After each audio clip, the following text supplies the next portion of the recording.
Hey, what's up, anime fanboys and fangirls? Sorry it's been a while. Before we get to start with the episode today, before I transition over to Baki, who is the guardian of the bucket list, I want to make sure that if you are a fan of this show and you want to follow it, you can follow it on YouTube. Search for Anime Bucket Quest. You also can follow me on socials on Instagram at the franchise if you want to share like what anime deserves to be on that ultimate bucket list.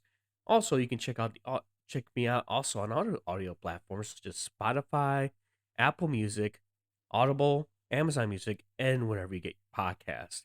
You can check out the black backlog of episodes and make sure to support the show. Right now, we're not currently sponsoring anything, but just a word of mouth and spreading the message will help me gratefully. So now, without further ado, let's get on with that episode and switch you over to Baki. So Baki, the guardian of the bucket list, it's time for you to introduce this week's episode. Bucky here. Today I'm wearing a flowing white dress, and instead of my usual cat ears, I have these weird pink mechanical computer ports on the sides of my head. I'm trying to access the internet, but all I can say right now is Chii. Let's boot up the host for episode 16 of Anime Bucket Quest. Let's hit the music. Ready? Let's go!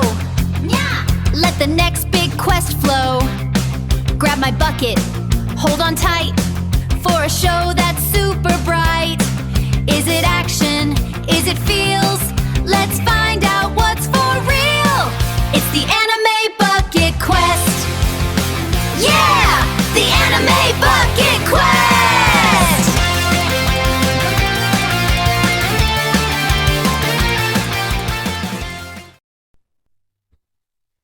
Welcome back, Questers, to another episode of Anime Bucket Quest. I'm your host, the franchise, and we are staying on the Studio Madhouse train today, but we are jumping from the late 90s right into 2002, long before we had gritty, neon-soaked cyberpunk stories about rogue AIs and high-tech corporate espionage. We had an anime that asked the exact same heavy sci-fi questions. Can a machine have a soul? And what happens when the line between human and android blurs? But it hid those questions inside a quirky romantic comedy. Today, we are reviewing Chobits. The story follows Hideki Motosuwa, a farm boy who moves to Tokyo to attend a cram school after failing his college entrance exams. He is broke and completely technologically illiterate. In this world, everyone owns a Persocom, personal computers that look exactly like beautiful humans.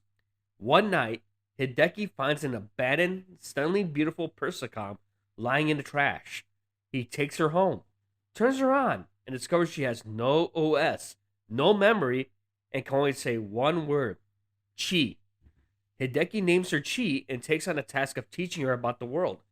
But as Chii begins to learn and exhibit behaviors that defy her programming, rumors surface about Chobits, legendary illegal Persocoms that possess true artificial intelligence and the capacity for real human emotion.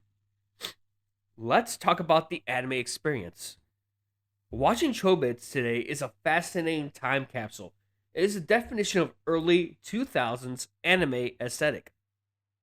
The whiplash, you'll have to know what you're getting into.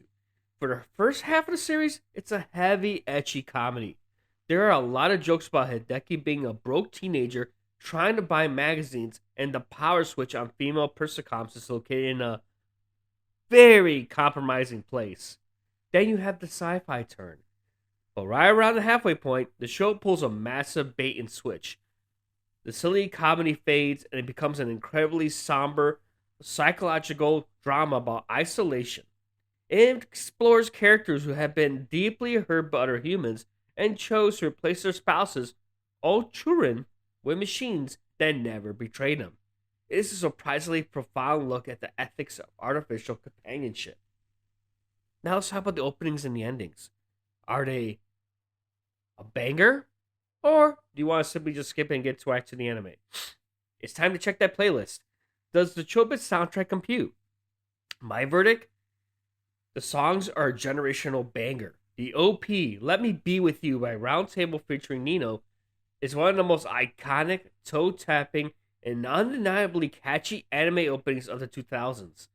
It has this breezy Shibuya K-pop sound that gets stuck in your head for weeks. When I was watching this anime, that song was stuck in my head over and over again every time I start the episode. I couldn't even get I Want to Be With You like out of my head.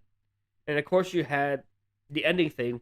The ending sung by Chii's Japanese voice actress Rei Tanaka are much softer and more melancholic, perfectly capturing the existential dread of the show's second half. Reizan de Tere, Reason for Being, is a hauntingly beautiful track. From my opinion, don't skip it. You'll let Me Be With You play every single time. Now, let's talk about the breakout character for this anime. For me, even though Hideki is the great protagonist, but the absolute face of this franchise is Chii. Why I love her? Because Chii is arguably the patient zero for the modern robot girl learning to be human trope. Her design is flawless. The sweeping blonde hair, the mechanical ears, and the intricate dresses. And then you gotta understand her growth. Watching her learn the world is both adorable and heartbreaking. She learns by reading a children's picture book called A City with No People, which serves as a dark psychological mirror to the anime's main plot. She isn't just cute, she's a machine desperately trying to understand what the concept of love actually is, and if she is even allowed to feel it. Now, we couldn't get this anime without having a spotlight on the creators. And in this case, we are doing a back-to-back spotlight on the queens of manga known as Clamp. The range. In episode 15, we talked about how Clamp revolutionized the magical girl genre with Cardcaptor Sakura. Right after they finished that wholesome masterpiece, they turned around and wrote Chobits, which was published in a seinen magazine aimed at adult men. And it's overall theming. The master theme, it shows their incredible range, but also their consistency, whether it's a 10-year-old magical girl or a highly advanced cybernetic android. Clamp is always writing about the same thing, the different forms of love, and the idea that true connection transcends all boundaries. So, let's talk about the source material. How does the 26-episode Madhouse anime compare to Clamp's original 8-volume manga run? To me, it is a tough one, but the edge goes to the manga. Why? The subtle differences. The anime adds quite a bit of filler in the middle, extra slice of life episodes of Chii running errands or Hideki studying. While cute, it dilutes the pacing. The manga is much tighter, significantly darker, and more explicit with its themes. The ending of the manga is also slightly more definitive and heavy regarding the ultimate purpose of the Chobits program. The anime is great for the aesthetic, but the manga is the superior sci-fi narrative. Now, let's move on to the great debate. Dub versus sub. So let's talk about the audio. And the winner of this, I have to point towards the dub. 2 words. Crispin Freeman.